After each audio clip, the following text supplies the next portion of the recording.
The CRAFTSMAN V20 cordless sliding miter saw is a solid contender for anyone looking for a portable and powerful miter saw. This 7 to 1/4-inch saw boasts a 3,800 RPM motor, which I found easily handled 2x lumber, hardwoods, and trim during my testing.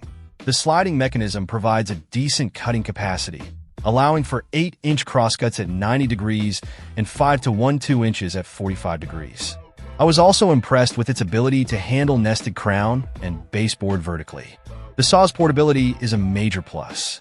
Its lightweight design and side carry handles make it easy to move around the job site.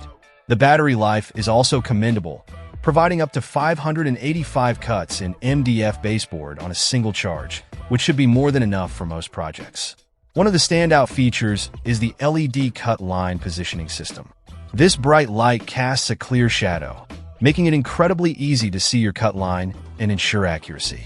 The 9 miter detent stops also contribute to precise cuts, allowing for quick and repeatable angle adjustments.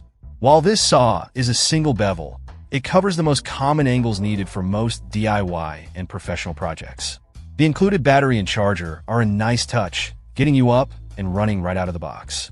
Overall, the CRAFTSMAN V20 cordless sliding miter saw offers a great balance of power, portability, and accuracy. It's a valuable tool for anyone from DIY enthusiasts to professionals looking for a cordless solution for their cutting needs. While it might not replace a larger, corded miter saw for heavy-duty, everyday use, it's an excellent option for those who value portability and convenience. Check out the video description for updated price. And thank you for watching this video.